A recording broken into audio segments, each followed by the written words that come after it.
What's up, Virgo? Welcome back to Virgo. I hope you're doing well wherever you are. Today's love reading is for Virgo, and wow, um, the energy coming through is strong. This is a collective love message, so take what resonates and leave the rest as we dive into who's thinking about you, how they truly feel, what they're nervous to admit, and what's coming next in love. Because there's deep emotion here, hesitation, and unspoken feelings. And Spirit wants you to know this connection is real and someone is feeling more than they ever expected. So, Virgo, take a deep breath, open your heart, and let's see what love has in store for you. Okay? So, stop right there. Do not scroll past this. I need you to look at this title one more time. Really look at it because something in you reacted before your mind had time to catch up, before you could decide how you felt about it. Something in your chest moved, and that reaction, that immediate, involuntary, honest reaction, that is exactly why you are here right now. There is someone in your life, or someone who used to be in your life, or someone who exists in that complicated in-between space where you are not sure what they are anymore. And they came to mind just now, didn't they? Not because you chose to think about them, but because something pulled them to the surface. Something automatic, something honest, the way certain people just appear without invitation, without warning. And here is what I want to tell you about that. That is not random. When someone occupies that kind of space in you, that involuntary, uninvited, persistent space, it is because something between you is still alive, still unresolved, still carrying energy. Now, let me tell you what I am sensing right now. And I want you to really hear this. This person, the one whose face just appeared in your mind, the one you are thinking about even as I speak, they are thinking about you too. Not casually, not in passing, not in the way you think about someone you saw once and forgot, in the deep way, the persistent way, the kind of thinking that follows you from room to room, that surfaces in the middle of completely unrelated moments, that appears right before sleep when the mind finally gets quiet. They have been carrying you in their thoughts, in their unspoken questions, in the things they have started to say and then swallowed back down. Let me paint you a picture.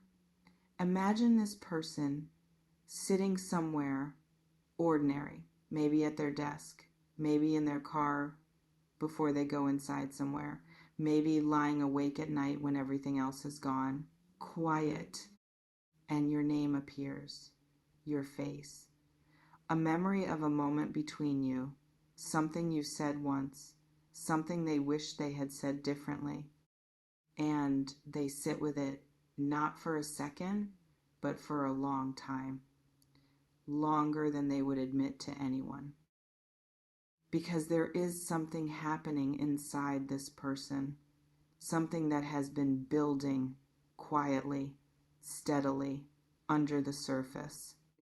A reckoning, an honest, uncomfortable, necessary reckoning with what they feel, with what they want, with what they have been avoiding facing for too long. And out of that reckoning something has crystallized, a decision. Now, I want to be very careful here because I am not going to tell you what that decision is. I am not inside their mind. I cannot hand you a guarantee. I cannot promise you a specific outcome. But what I can tell you is what the energy around this feels like right now. And it feels like resolution. Like someone who has been sitting on a fence for a long time has finally felt their feet touch ground on one side. Like something that was suspended has finally found its direction. Does that resonate with what you have been sensing? Have you felt something shifting around this person recently? Something you cannot quite explain but cannot quite ignore either? Tell me in the comments. Because I think a lot of you already feel this. You just have not allowed yourself to fully trust it yet. Let me talk about what it feels like to be on your side of this, because I think you have been in a very specific kind of waiting, not the peaceful kind, not the patient, zen, completely at ease kind, the kind that is exhausting. The kind where you have tried to stop thinking about it, but it keeps pulling you back. Where you have told yourself to move on, but something keeps you tethered. Where you have had moments of genuine detachment, followed by moments where it rushes back in like it never left. That kind of waiting. And the exhausting part is not the waiting itself, it is the not knowing, the uncertainty that makes it impossible to fully commit to any direction. Because if you fully let go, what if you let go of something real? And if you fully hold on, what if you are holding on to something that is not coming back? That impossible middle place, I see you in it. And I want you to know that place is real. And it is hard, and you do not have to pretend otherwise. Have you been living in that in-between space with this person? That impossible middle place of not quite here and not quite gone? Leave me a comment below, even just a yes, because you are not alone in this. And sometimes just having that acknowledged is the first thing that helps. Now let me go deeper into what this decision energy feels like, because decisions come in different forms and not all of them look dramatic from the outside. Some decisions announce themselves. They come with a grand gesture, a clear message, an unmistakable signal. But other decisions, the ones that come after real internal reckoning, after genuine wrestling with something difficult, those tend to arrive quietly. A message that is slightly softer than the last one. A moment of reaching out that feels different from before. A conversation that starts small but carries something underneath it. Something warmer, something more open, something more honest. And if you are not paying attention, if you are still braced for disappointment, if you are still operating from the version of this situation that was true 3 months ago, you might miss it. I'm not sure why, but this feels important to say right now. The way this person shows up may not match the version you have rehearsed in your head. You have probably imagined this moment, the moment they finally decide, finally reach out, finally say something real. You have probably imagined what you would want them to say, how you would want it to look, what would feel like enough. But real people, when they are genuinely trying, when they are operating from a place of actual vulnerability and actual change, they rarely match the script we wrote for them. They are imperfect. They stumble over their words. They reach out in ways that are smaller than we hoped for. They say things that are true, but not quite the thing we needed to hear. And the question is not whether they match the script. The question is whether what they are bringing in its imperfect, human, fumbling form is real. Let me slow down for a second, because I want to talk about something that lives underneath all of this. Hope, real hope, not the performative kind, not the kind you display so people do not worry about you, but the private kind, the kind you carry quietly, the kind you protect because you are not sure it can survive being exposed. Some of you watching this right now have been protecting a very small, very quiet flame of hope around this person, around this situation, and you have been careful with it, keeping it small so it does not hurt too much if it goes out, not feeding it too much so you cannot be accused of being unrealistic, but not letting it go out completely either. Because something in you, that deep, quiet, honest part of you that does not lie, has not been ready to let this go. And I want to speak directly to that part of you right now. That part was not wrong. Holding on to something quietly, waiting without losing yourself completely, staying open without being reckless. That is not weakness. That is not desperation. That is actually one of the hardest and most honest things a person can do. And the probability of what is shifting right now suggests that the quiet flame you have been protecting was worth protecting.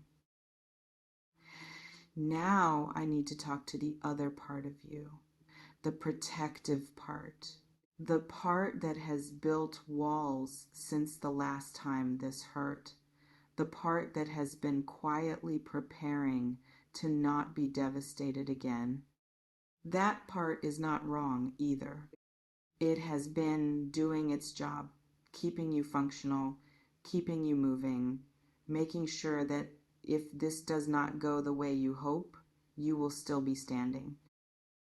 And I am not here to dismantle that protection, but I am here to ask you something. Is the protection still serving you, or has it started to become a barrier, not just to pain, but to the very thing you are hoping for? Because you cannot fully receive someone from behind a wall. You can let them get close to the wall. You can talk through it. You can feel something through it. But the real thing, the actual connection, the heart-to-heart realness that you actually want, that requires the door to be open, even slightly, even carefully, even with one hand still on the handle. Think about what it would feel like to let yourself be a little more open with this person. Not naive, not unprotected, but genuinely available, present, willing to let what is real land without immediately armoring against it. What does that feel like in your body when you imagine it? Does it feel terrifying? Does it feel like relief? Does it feel like both? Notice that. Whatever your body just told you, notice it. Because your body is not dramatic. Your body does not perform. Your body tells the truth even when your mind is still deciding what story to tell. Let me talk about what happens after a real decision, because here's the thing about decisions. They do not exist in a vacuum. They require a response, a meeting, a willingness from both sides to actually show up. And that means something is being asked of you too. Not to abandon your needs, not to pretend things were not complicated, not to skip past what happened and act like the slate is magically clean, but to be present enough, open enough, honest enough to actually participate in what is becoming possible. Hold on, because I want to name something very directly. Some of you watching this are afraid that if you open up again, you will end up back in the same place, hurt the same way, disappointed again, having to rebuild again. And that fear is completely legitimate. It is based on real experience, real pain, real things that happen that cost you something. But here is what I want to offer you. The version of this person who made those decisions before, and the version of this person who has been sitting with a reckoning, genuinely wrestling with something, and arriving at a decision from that place. Those are not necessarily the same version. People change, not always, not automatically, not just because time has passed, but sometimes when something cracks them open enough, when the cost of staying the same becomes higher than the cost of changing. Sometimes people actually shift, and the shift is real, and it holds. You do not have to decide right now whether that is what is happening. You do not have to have certainty before you allow yourself to be present. You just have to stay awake, stay honest, stay yourself, and let what is real reveal itself.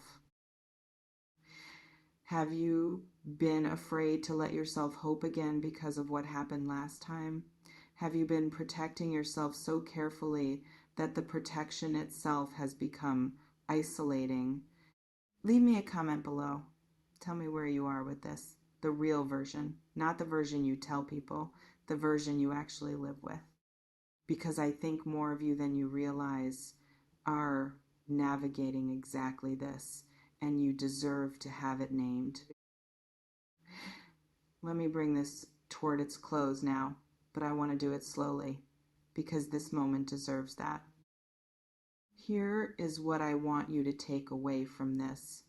Something is moving around you, around this person, around this connection. The thinking that has been happening on their side, the quiet, persistent, honest thinking, has produced something real, a direction, a clarity, a willingness to stop sitting still. And on your side, you have been holding something together with enormous, quiet strength, the hope, the protection, the exhausting middle place, all of it. And now both of these things are meeting in the same moment. Their decision, your readiness, and what becomes possible when both of those things exist at the same time is worth staying open for. I am not promising you a perfect outcome. I am not handing you a guarantee. I am not telling you this is going to go exactly the way you hope. But I am telling you that the probability of something real being available to you right now around this connection is higher than it has been in a while. And you deserve to meet that probability with your eyes open, your heart available, your feet on the ground. Stay present, stay honest, stay grounded in who you are and what you need. and let what is real find its way to you. If this reading spoke to something true in you today, please leave a comment below.